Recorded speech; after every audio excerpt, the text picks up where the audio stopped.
Today, that is 26th of November, Rashtriya Samvidhan Divas or the National Constitution Day, we are celebrating an extraordinary legacy of the Indian Constitution. Way back after the independence, a nascent state, that is India, has chose to become a democracy on the foundation of a document for which Dr. B.R. Ambedkar has said that it is workable, it is flexible, and it is strong enough to hold the country together. And rightly so. My name is Lalit Soni and you are watching Drishti IAS.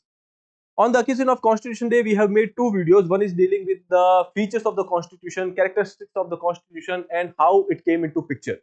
And in this video, we will be talking about the previous year questions which has been asked by UPSC with respect to the sections of the Constitution and the related sections.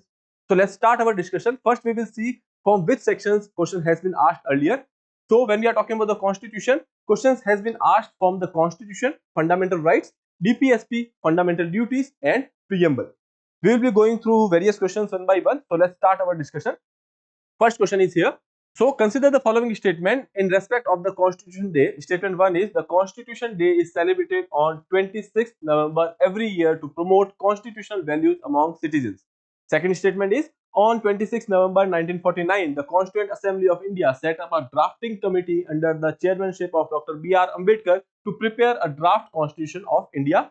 Now you have to choose the correct option which are given with respect to the statements above.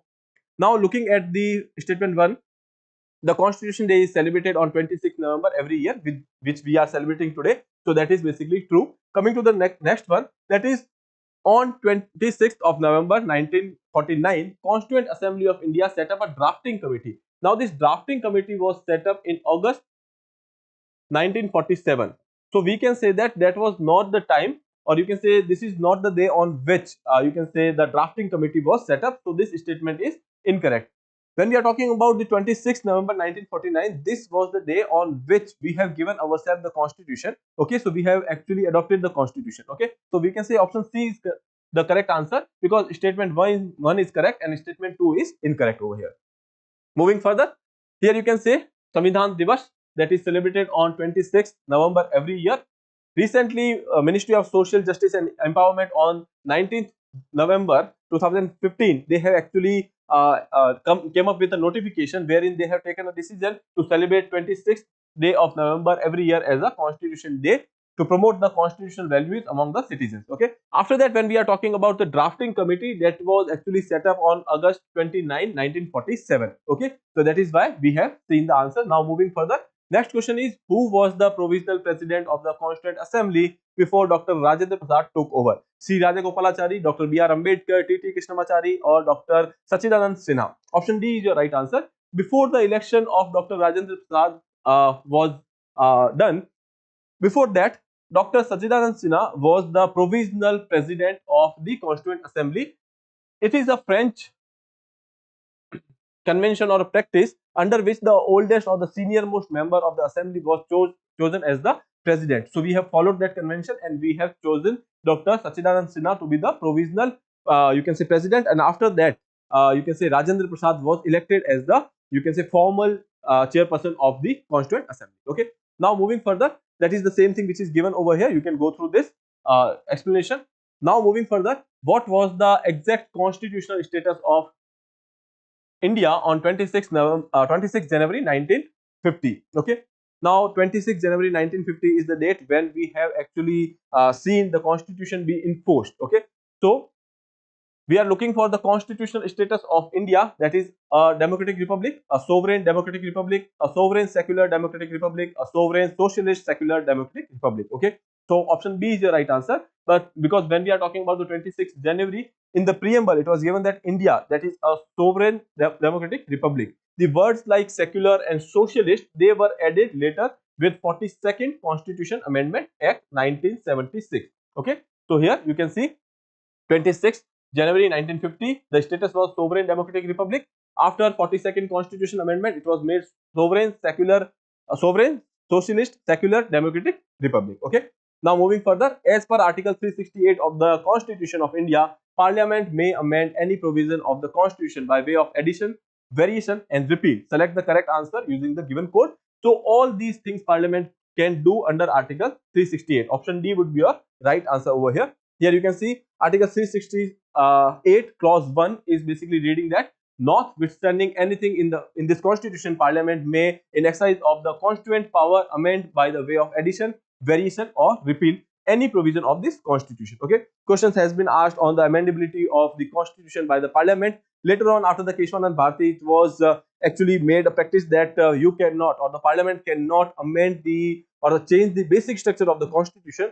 Other than that, they can amend any part of the Constitution. Moving further, the Constitution 71st Amendment Act 1992 amends the 8th schedule to the Constitution to include which of the following languages: Konkani, Manipuri, Nepali, or Maithili. Here you can see, when we are talking about the 71st Constitution Amendment Act 1992, they have included 3 languages, that is Konkani, Methi or Manipuri, or Nepali. So here you can see option A would be a right answer.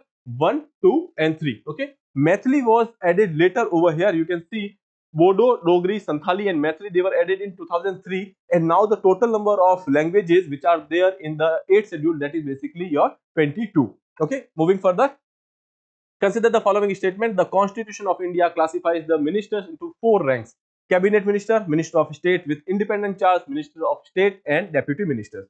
Second statement: the total number of ministers in union government, including the Prime Minister, shall not exceed 15% of the total number of the members in the Lok Sabha. You have to choose the correct statements over here.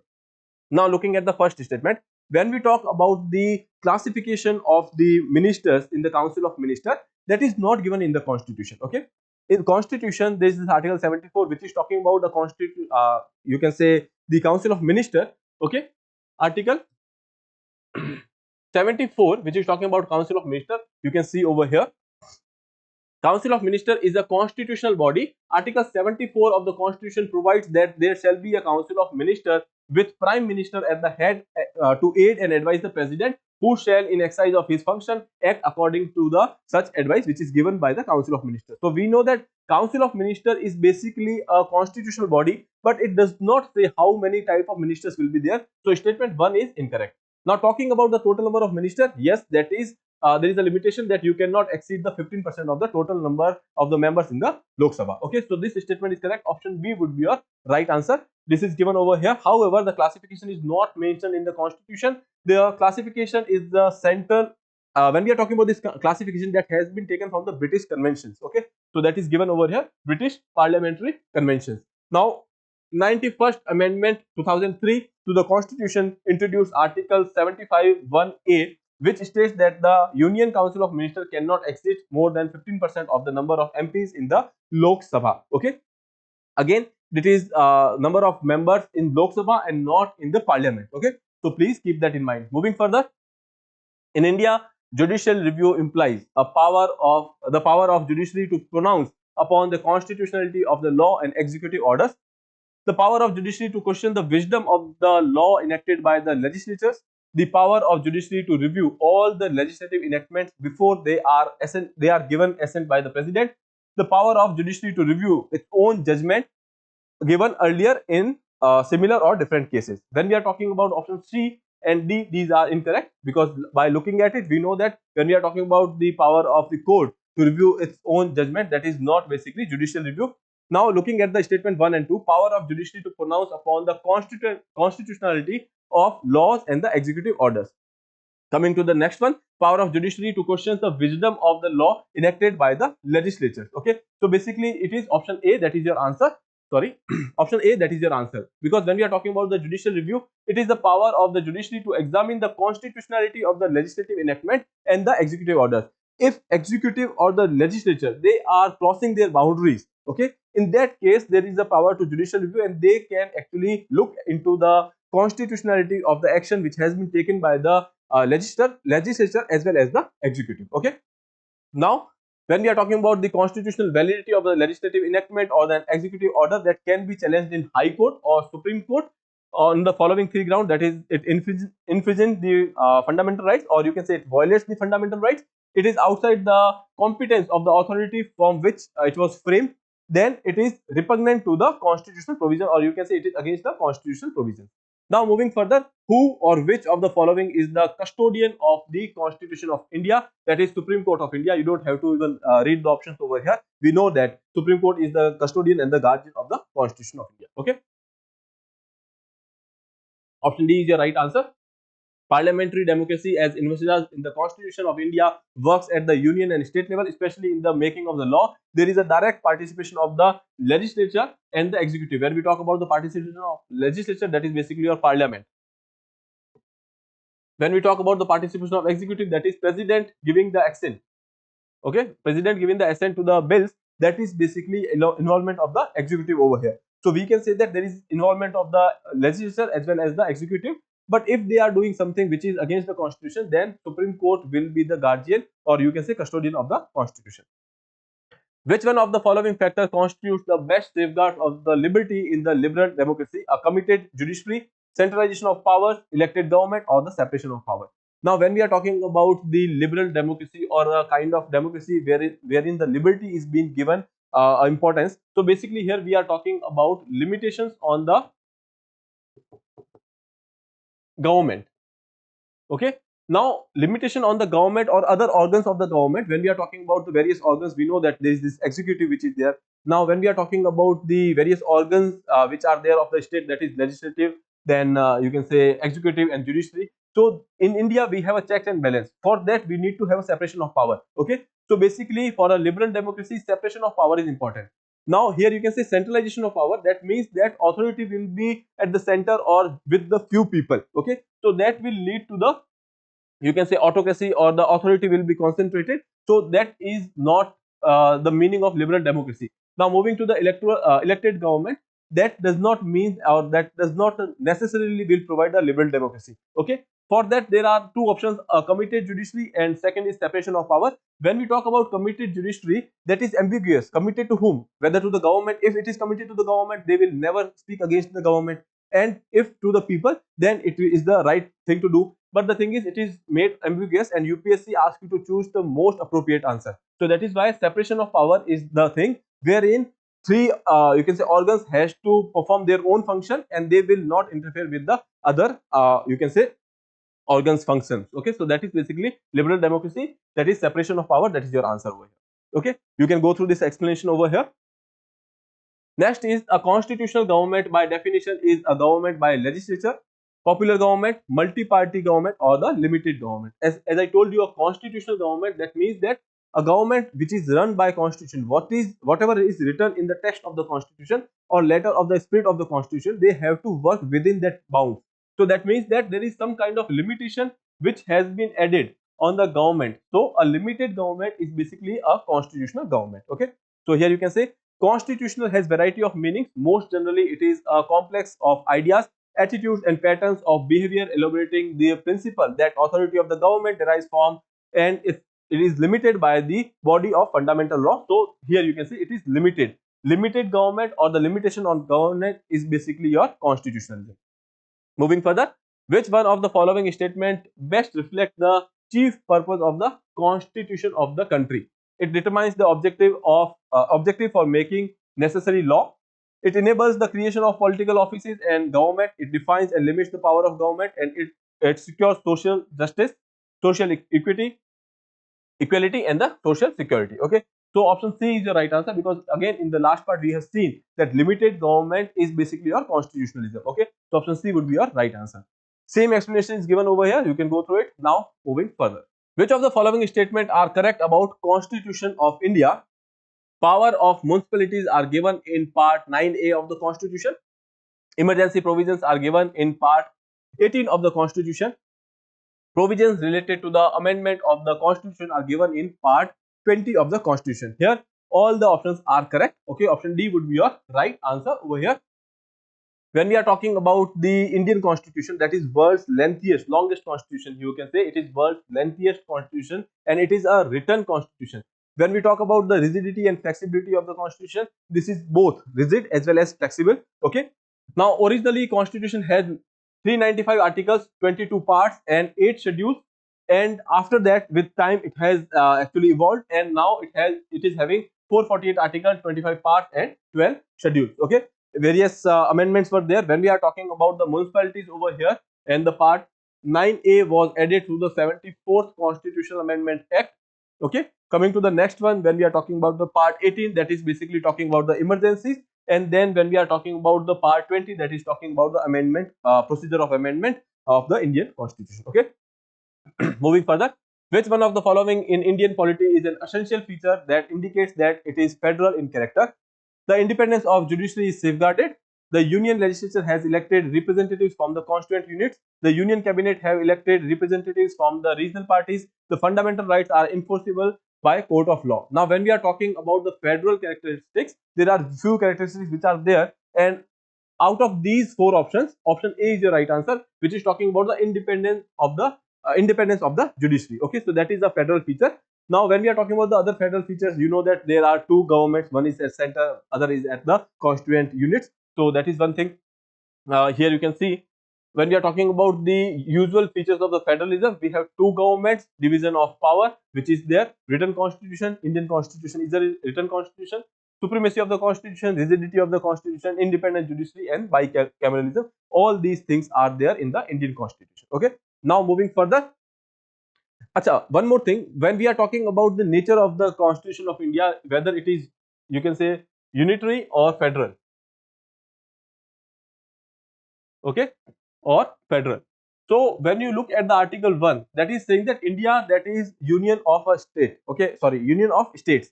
So that means that they are saying that it is a union. But after that, when you look at the spirit of the constitution, the state or the constituent states does not have power to secede, and it is not a result of agreement among the states. So that is why we are saying that it is a federal in spirit, and in constitution it is saying that it is union of states. Okay, but that union is basically having a federal characteristics. Okay, now moving further, the provisions in 5th schedule and the 6th schedule in the constitution of India are made in order to protect the interest of the scheduled tribes. It determines the boundaries of the determines the boundaries between the states, determine the power, authority, and the responsibility of the panchayat, protect the interest of all border states. Okay, option A is your right answer, because when we are talking about the 5th and the 6th schedule, they are related to protection of the rights of the scheduled tribes. Okay, so this is given over here. Moving further, okay, one more thing, when we are talking about the 6th schedule, there are 4 states which are there, that is Assam, Meghalaya, Tripura, and Mizoram. Okay, for their administration, the provisions has been made in the 6th schedule. Moving further, the preamble to the Constitution of India is a part of Constitution but has no legal effect. Not a part of the Constitution has no legal effect either. Part of Constitution has the same legal effect as any other part. A part of the Constitution but no legal effect independently of other parts. Okay, so option D is your right answer. 𝐾𝐲 Bharti judgment, it says that yes, preamble is a part of the constitution, but it does not have a legal effect because it is not judiciable in nature. You justiciable or the judiciable in nature, you cannot go to court for the violation of anything which is given in the preamble. Okay, so for that, option D is your right answer over here. You can go through this. When we talk about the preamble is the result of, or you can say it is based on the objective resolutions which has been put forward by Jawaharlal Nehru in the Constituent Assembly. Okay, and then in the Berubari, it was questioned that whether preamble is part of the constitution or not. In Berubari Union case, which was a presidential reference, it was said that it is not a part of the constitution. But later on in the 𝐾𝐲 Bharti, it is said that it is the part of basic structure, it is part of the constitution. Okay, so, and after that there was this another case, that is Union Government versus LIC of India. In that, it was made it clear that preamble is integral part of the constitution, but it is not justiciable in nature. Okay, moving further. In the context of polity, which one of the following would you accept as the most appropriate definition of liberty? Now they are talking about liberty over here. Protection against the tyranny of political ruler, absence of restraints, opportunity to do whatever one likes, opportunity to develop oneself fully. Okay, now when we are talking about the first one, that is protection against the tyranny of the political rulers, that is incorrect. Coming to the next one, that is absence of the restraints. Obviously one definition is that or when we are talking about being liberal or free, that means that there should not be a restraint, but that is not absolute in nature. Okay, so that is why it is also incorrect. Coming to the next one, that is opportunity to do whatever one like. Now this is also, you can say, absolute in nature, so that is incorrect. But when we are talking about the liberty in Indian constitution, that says that it is a qualified liberty. Okay, that means that there are reasonable restrictions which are there. Okay, opportunity to develop oneself fully. When you are liberal, then you can actually go for your own development. Okay, so basically it is an ability to develop yourself fully, okay, without any interference from outside, or you can say without any extra interference. Okay, so with that you can say, so opportunity to develop oneself fully, that is basically option D, that is your answer over here. So here you can see absence of restraint on one's activities of the individual, that is basically your you can say meaning, literal meaning of the term liberty. At the same time providing opportunities for the development of the individual personality. So this is the option D, which is talking about the development of the individual personality. But one thing which is given in the constitution, that is that this is not a license to do whatever you like. The liberty which is enshrined in the Indian constitution, that is basically qualified in nature, and this has reasonable restriction which are there. Okay, so that is option D would be your right answer. Moving further, which one of the following reflects the most appropriate relation between law and liberty? If there are more laws, there is less liberty. Second is, if there are no laws, there is no liberty. If there is liberty, law have to be made by the people. If laws are changed too often, liberty is in danger. Okay, option B is the right answer over here. If there are no laws, there is no liberty.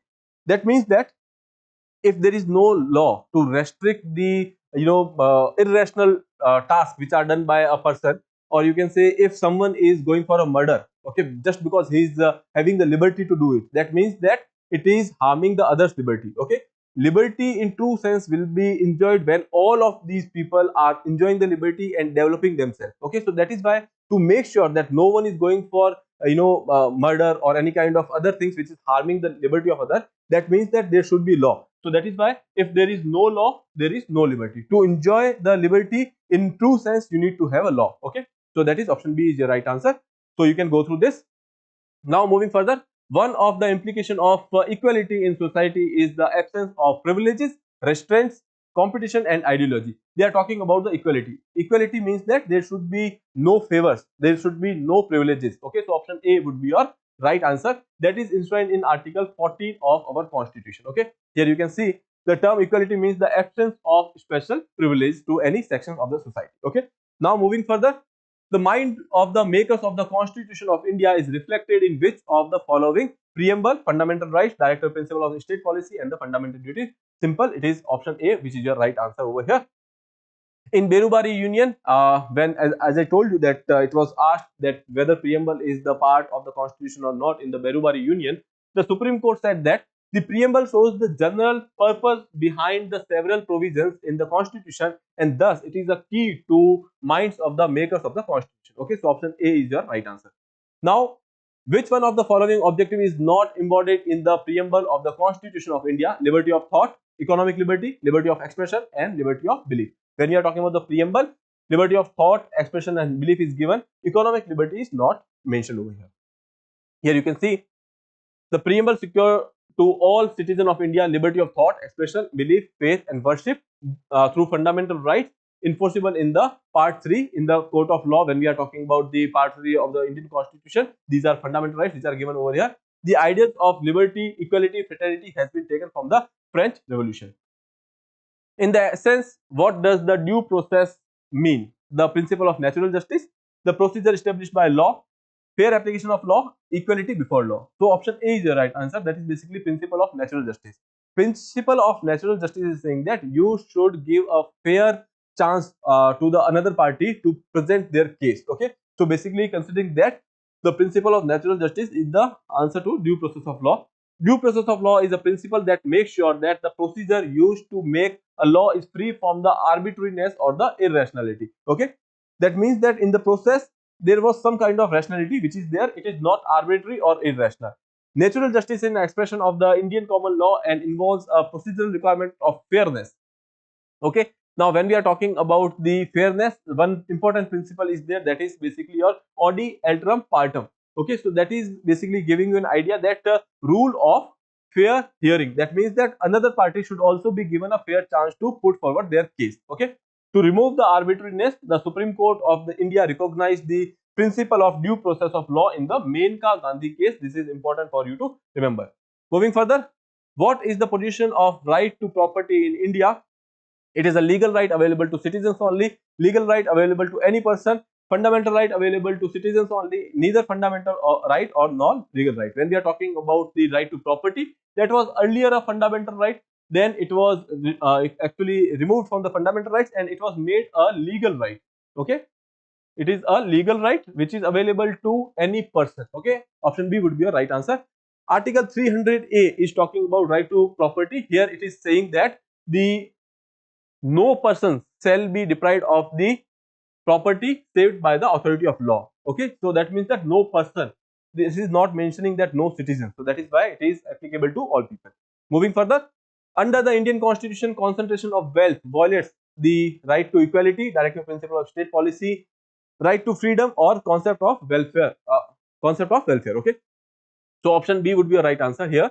The directive principle of state policy. So when we are talking about the directive principle, that is basically talking that states should take initiative so that there is no concentration of wealth. Here you can see part 4 directive principle is talking about, in article 39C, it is saying that the operation of the economic system does not result in the concentration of wealth. States should make sure that the operation of the economic system does not result in the concentration of wealth and the means of production to the common detriment. Okay. Next, right to privacy is protected as an intrinsic part of right to life and personal liberty. Which of the following in the Constitution of India correctly and appropriately implies the above statement? Now, when we are talking about right to privacy, you don't have to worry about all these things. Just look at the right to privacy.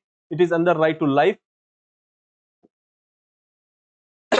that was mentioned in Article 21, and this particular right to privacy was actually extended in the right to life by the Supreme Court in K. Puttaswamy judgment. Okay, so option C would be a right answer over here.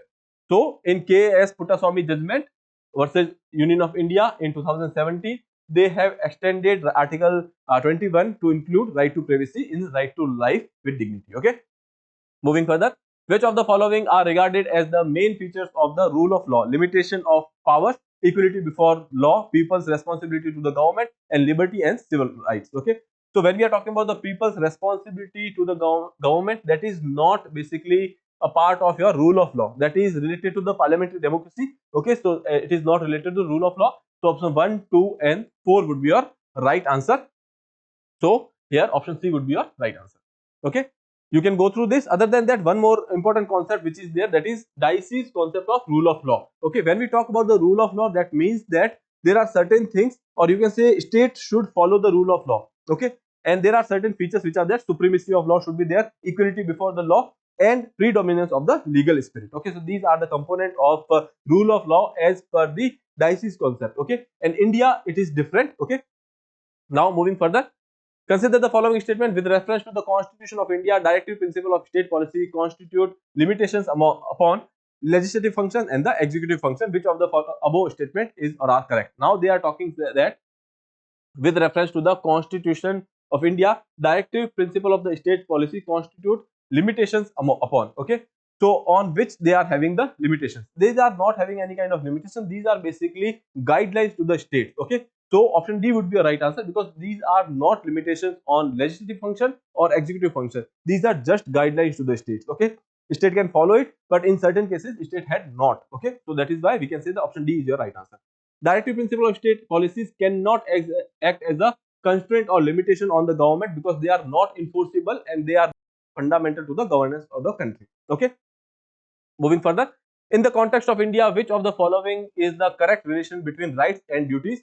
Rights are correlative with duties. Okay, in the context of India, which of the following is or are correct relation between rights and duties? A, rights are correlative with duties. Rights are personal and hence independent of the society and duties. Rights, not duties, are important for the advancement of the personality of a citizen. Duties and not rights are important for the stability of the state. Okay, now if you look at the three statements, these are not making any sense. Okay, because they are saying the rights are personal and hence independent of society and duties. That does not happen in the when we are talking about India. In India, rights and duties are correlative. If you want to enjoy the rights, you have to follow fundamental duties as well. Though these are not justiciable in nature, when we are talking about the duties, these are not justiciable, or there is no law to implement that, but still it is expected from the citizens that rights are correlative with the duties. Option A is your right answer. Rights are what we want others to do for us, whereas the duties are those acts which we should perform for others. Okay. Thus, a right comes with an obligation to show respect for the rights of others. The obligation that accompanies rights are in the form of duties. Okay.